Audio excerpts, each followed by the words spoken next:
aujourd'hui. Exactement, et puis on l'a préservée dernièrement. En la plaquant seulement, elle sera déférée cette fois-ci des 4 pieds.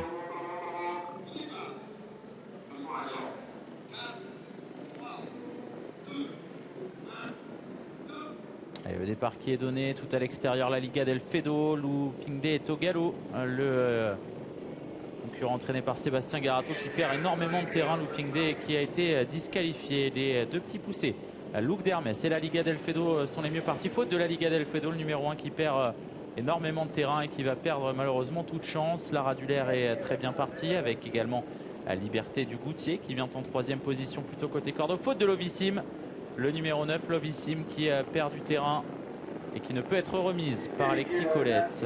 On a perdu pas mal de concurrents déjà en début de parcours. Les numéros 1, 5 et 9.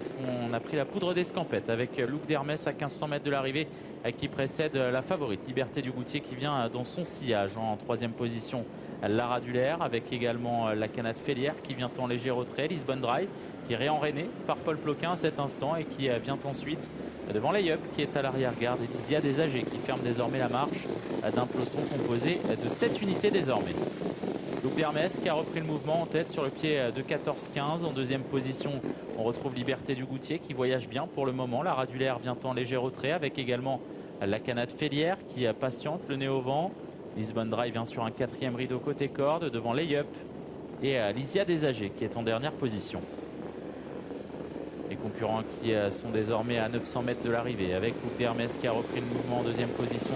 C'est toujours Liberté du Goutier qui va peut-être sortir de la corde avec à son extérieur la Canade Félière qui a un petit peu accusé l'accélération des premiers.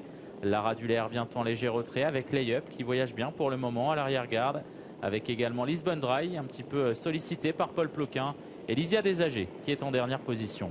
L'intersection des pistes, Luc Dermès qui a toujours le meilleur. Mais attention, à Liberté du Goutier vient à sa hauteur. À l'extérieur, on revient également avec les deux représentantes de l'écurie Grimaud, la Canade Félière et Lysia Desagers qui passe à l'offensive. Lara Dulaire est toujours en léger retrait côté corde, mais elle s'annonce dans le sillage des premières. Ça devient dur pour Luc Dermès qui n'a plus que voir passer à Liberté du Goutier qui accélère à la sortie du tournant final. Et Mathieu Mottier qui lui demande d'accélérer à cet instant sans avoir touché une seule ficelle. En 2e position, on retrouve Lysia Desagers et la Canade Félière plus exactement qui vient 2e et Liberté du Goutier a semble-t-il fait la différence. La Canade de Félière qui tente de revenir sur elle avec également Layup qui finit bien en 3e position, mais la victoire va revenir à Liberté du Goutier dès sa rentrée qui va s'imposer. La Canade Félière est 2e, Layup 3e devant Lara Dulaire et Lisbonne Drive.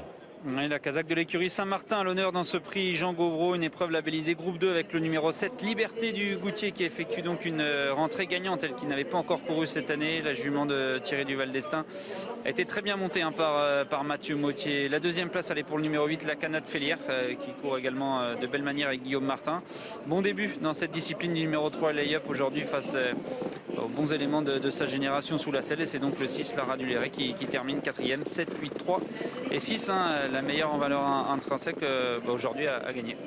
Elle confirme la forme des représentants du Val d'Estaing, cette Liberté du Goutier